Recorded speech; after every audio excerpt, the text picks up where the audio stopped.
Hello, today I'll be talking about unions and intersections. First, we have to know what they mean.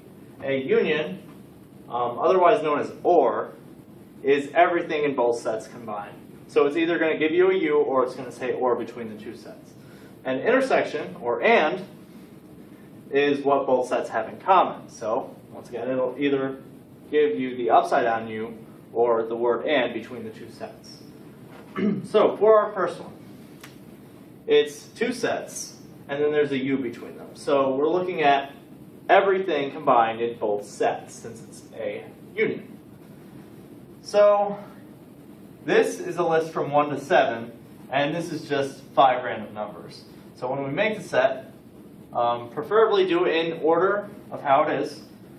Well, this is just 1 through 7, and this is 1, 5, 7, but we're just listing everything in both sets. You don't have to repeat them either. So it's just 1, 2, 3, 4, 5, 6, 7. And then we're also adding 9 and 12. Because we're looking at everything in both sets.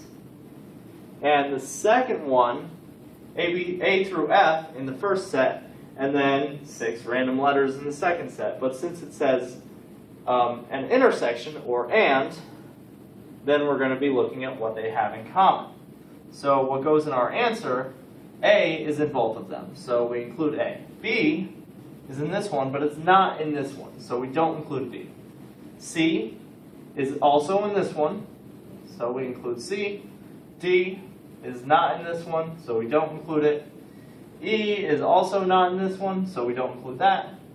And F is in both of them as well, here and here.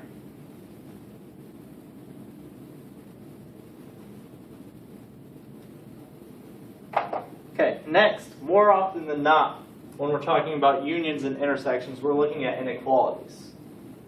Alright, so for our first one, we have 2 is less than x plus 3, and means we're looking at what they have in common. X plus 1 is less than or equal to 5.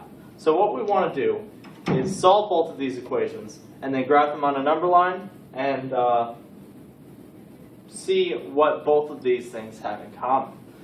So for our first one, all we would have to do is subtract 3 from both sides. So we get negative 1 is less than x. And a better way of looking at that is x is greater than negative 1. So just flip it around. And our other one, minus 1 from both sides. So we get x is less than or equal to 5.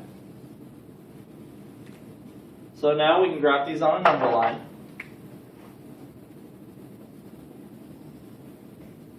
Our two important numbers are negative 1 and 5, so we put those on there first.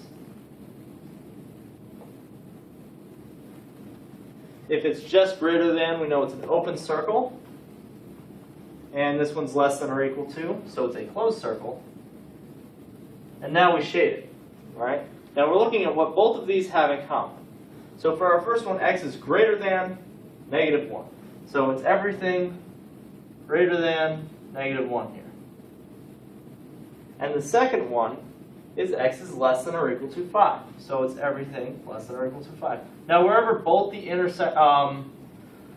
them are going, that's what we include in our final answer. So really, we just have what's between these two. And if we want to write that in interval notation, open circle means we use a parenthesis, negative 1 to 5 with a bracket. So that would be our answer for the first one.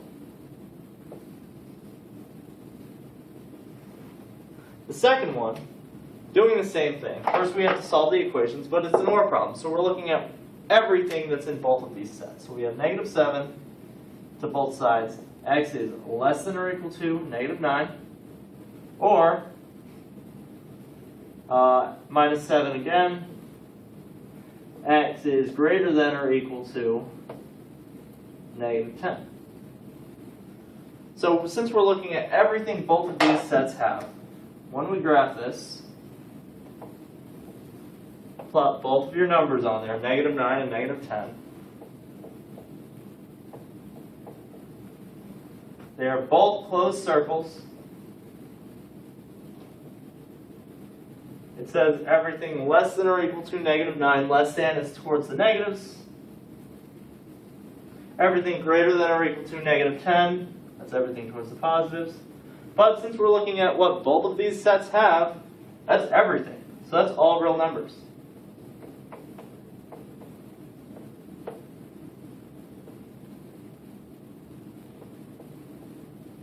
And to say that in interval notation, that's negative infinity all the way back here to positive infinity with parentheses around.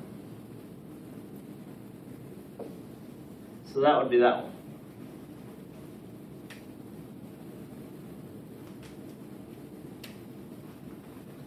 And the last two that I have, first one, this is called a compound inequality. But in other words, this is just an and problem. Because we're looking at what two inequalities have in common, but it can be written as a single inequality. So the first thing we do, we need to get x by itself in the middle.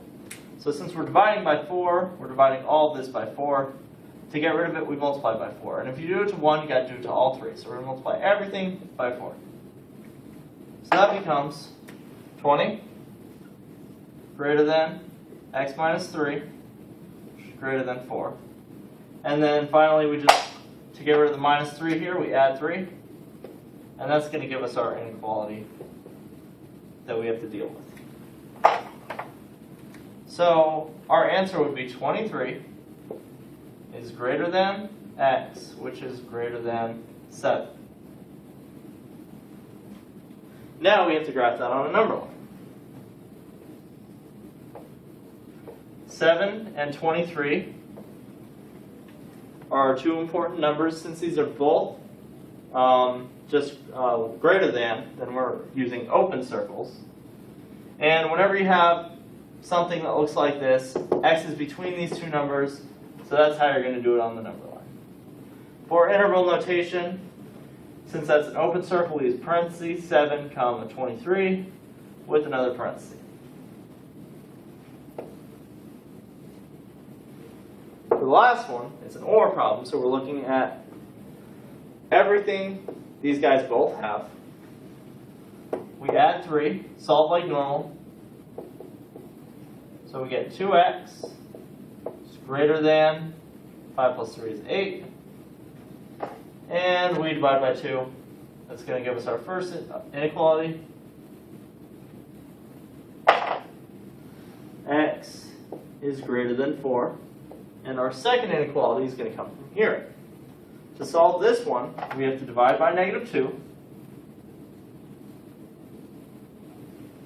If we divide or multiply by a negative number, whenever you're dealing with inequalities, you have to flip the inequality.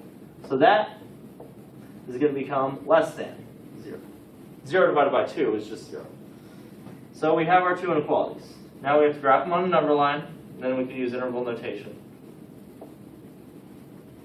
So two important numbers, 0 and 4, put those on there first.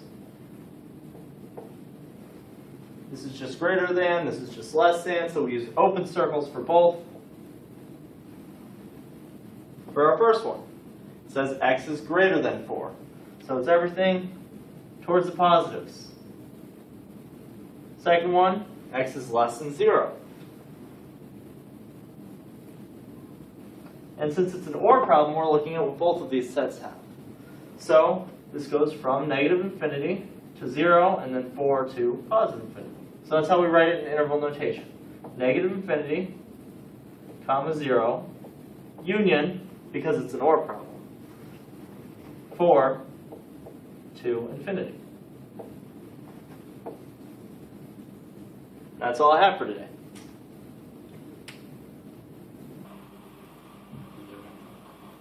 Wow. Hope you enjoyed today's last non-functions. This video was the best. This video was the bomb! Just remember, whenever you're solving